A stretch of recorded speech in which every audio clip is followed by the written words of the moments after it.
Hello दोस्तों, फिर से स्वागत है आपका नई वीडियो के साथ। कुछ अजीब सी बात है। जी हाँ, लेकिन यह नाम है मेरी इस कहानी का।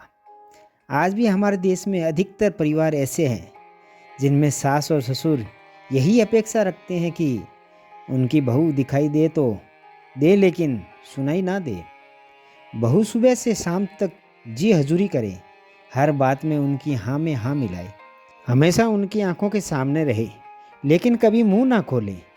यहाँ कभी मुंह ना खोलने का मतलब सिर्फ पलटकर जवाब ना देना तक सीमित नहीं है, बल्कि सास ससुर की हुकूमत को किसी भी प्रकार की चुनौती ना मिले, ससुर का प्रभुत्व बरकरार रहे। Family vacation package. राजस्थान राज्य के भरतपुर शहर में ऐसा ही एक परिवार था।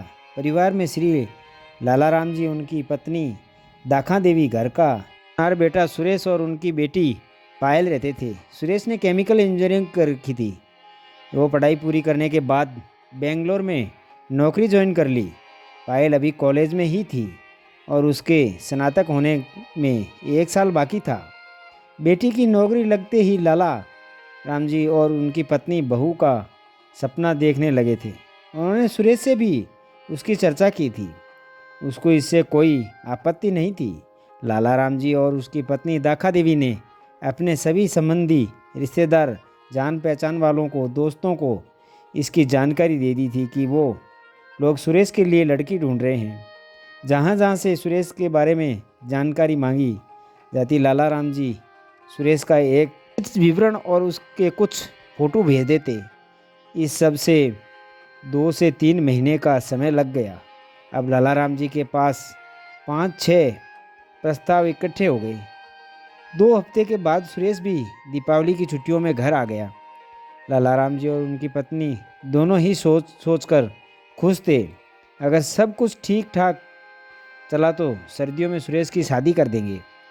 सुरेश के घर आते ही सभी प्रस्तावों पर गहन विचार हुआ और उनमें से 2 प्रस्तावों पर पूरे परिवार की सहमति बनी।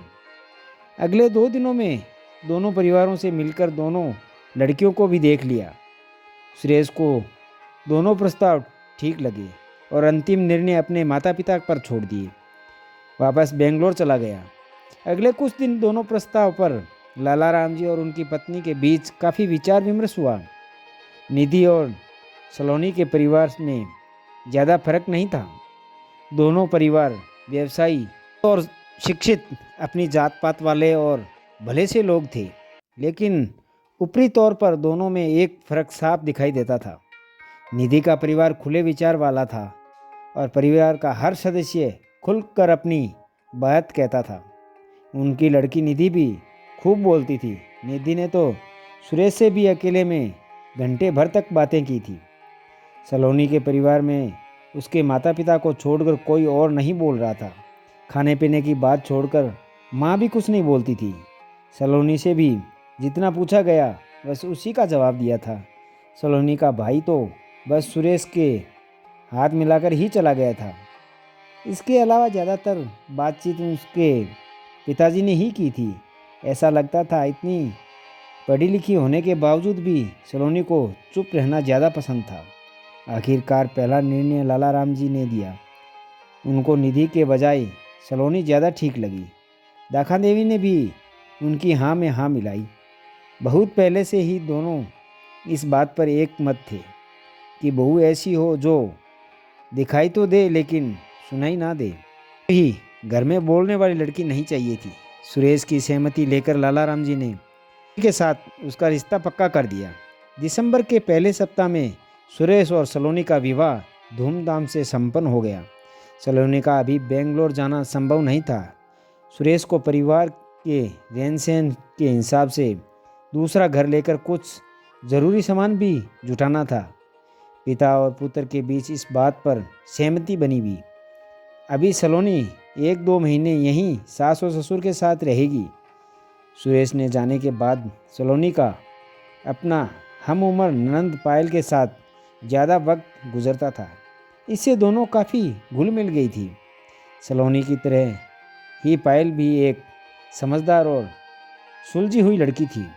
दोनों हर विषय पर खुलकर चर्चा करती थी, लेकिन अपने कमरे के अंदर सुरेश के जाते ही दाखा देवी ने अपनी सासूगिरी दिखाना शुरू कर दी।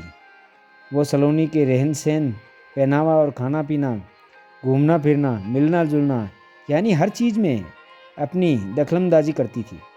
अचानक से सलोनी की आज़ादी पर पहरा लग गया।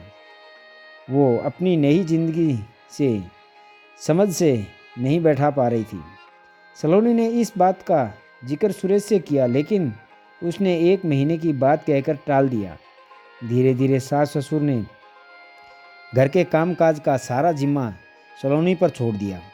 साथ ही उसे अपने मनपसंद का कुछ भी करने को दोनों की अनुमति लेनी पड़ती थी।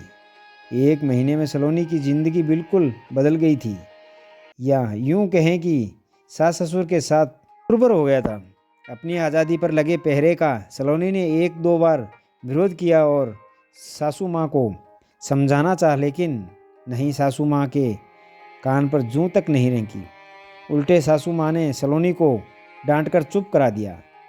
सास के ऐसे सतावादी व्यवहार से दोनों के रिश्तों में दरार पड़ने लगी थी। 2 महीने बाद सुरेश सलोनी को बेंगलोर ले आया। दोनों ही बहुत खुश थे। जिंदगी फिर एक बार पटरी पर लौटने लगी थी। कुछ दिन की मौज मस्ती के बाद सलोनी ने भी नौकरी कर ली। जिंदगी हंसी खुशी मस्ती से चल रही थी। धीरे धीरे 1 साल बीत गया। पायल की पढ़ाई पूरी हो गई। लाला राम जी और उनकी पत्नी पायल का रिश्ता ढूंढने में पहले से ही इसमें थे। किस्मत अच्छी थी, समय से रिश्ता मिल गया। बेंगलोर में एक छोटा सा परिवार था। परिवार में रिटायर्ड पिता, माता और उनका बेटा नकुल थे। नकुल बेंगलोर में ही काम करता था। इस रिश्ते से सभी लोग संतुष्ट थे, खासकर पायल बहुत खुश थी। लाला राम जी ने बिना देरी लगाए पायल और नकुल की शादी करा दी। बेटा और बेटी दोनों के एक ही जगह होने से लाला राम जी और दाका देवी का बेंगलोर आना बढ़ गया था। अब तो दोनों कभी कभी 3-4 हफ्ते तक भी ठहर जाते थे। बहू के घर में भी सासू माँ ने अपना सातावादी व्यवहार जारी रखा। उनकी निरंतर दखलंदाजी और टोका टोकी से घर का माहौल बिगड़ गया था। सासू माँ खुद तो घर का कोई काम करती नहीं थी और साथ ही उन्हें अपने बेटे सुरेश का घर के काम में हाथ बटाना भी बिल्कुल अच्छा नहीं लगता था। उनकी अपेक्षा थी कि सलोनी ऑफिस के काम के साथ साथ घर के सारे काम की जिम्मेदारी ले। एक दिन शाम सुरेश देरी से घर आया। आने के बाद सबने साथ खाना खाया। देरी से आने के बावजूद भी खाने के बाद सुरेश ने रसोई का सारा काम खत्म किया। सासू माँ को सुरेश का रसोई में काम करना, खासकर खाने के बर्तन साफ करना, कतई पसंद नहीं आया और उन्होंने मगरमच्छ के आंसू बहाना शुरू कर दिया। सुरेश ने माँ को बहुत समझाया कि हम दोनों ही नौकरी करते हैं और दोनों ही थके हारे घर लौटते हैं। ऐसे में मैं सारा काम अकेली सलोनी पर कैसे छोड़ सकता हूँ। लेकिन सासू माँ कुछ भी सोचने समझने को तैयार नहीं थी। उनकी एक तरफा सोच ने घर में कोहराम मचा दिया। अगले दिन शनिवार यानी छुट्टी का दिन था। आज पायल भी अपने माता पिता और भाई भाभी से मिलने आ रही थी।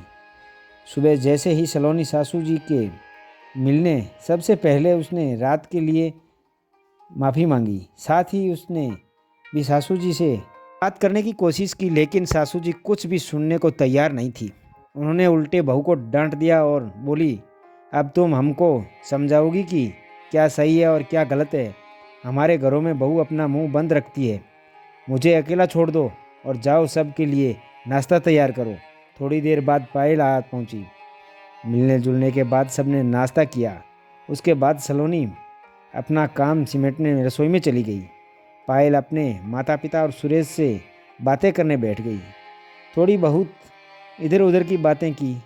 पायल ने बताया कि उसके ऑफिस की 8 से 10 घंटे की नौकरी और रास्ते का ट्रैफिक काफ़ी थका देने वाला होता है, इसलिए काम वाले दिन में और नकुल शाम को रसोई का काम मिलजुल कर करते हैं।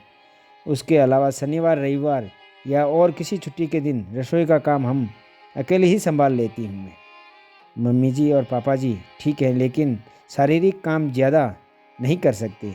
वैसे दोनों ही मेरे बहुत ध्यान रखते हैं। घर की हर बात में मेरी सलाह लेते रहते हैं। घर का माहौल बहुत खुशनुमा है। लाला राम जी और दाखा देवी अपनी बेटी की बातें सुनकर बहुत खुश थे। उन्होंने ये बात पायल से खुलकर कही भी। सुरेश पायल की हर बात बहुत गौर से सुना करता था। सब कुछ सुनने के बाद सुरेश अपने माता पिता से बोला, अपने घर में ऐसा माहौल क्यों नहीं है? हम सब लोग मिलजुल कर क्यों नहीं रह सकते? हम सब वक्त के साथ क्यों नहीं बदल सकते? माँ, कल रात को मेरे बर्तन साफ करने में क्या गलत था? आज सुबह सलोनी का आपको समझाने में क्या गलत था? आप आज जिन बातों को अपनी बेटी के घर में सही मान रही हैं, उन्हीं बातों को अपने घर में गलत ठहरा रही हैं। माँ, ये बहू और बेटी में फ़र्क क्यों? आप लोग आज भी बहू के लिए दिखाई तो दे लेकिन सुनाई ना दे वाली परंपरा का अनुकरण क्यों कर रहे हैं? अगर आप चाहें तो अपने घर का भी माहौल बदल सकते हैं, खुशनुमा हो सकता है। चुप्पी साधे लाला राम जी सबकी बात ध्यान से सुन रहे थे। सुरेश की बातों ने उनको झकझोर कर रख दिया था। बहुत सोच विचार कर अपनी चिरपरिचित गंभीर मुद्रा में लाला राम जी बोले, सुरेश की बात तो ठीक है, हमको समय के साथ बदलना चाहिए।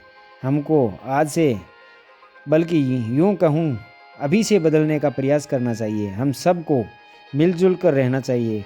और हाँ, अब आगे से बहू दिखाई भी दे और सुनाई भी दे।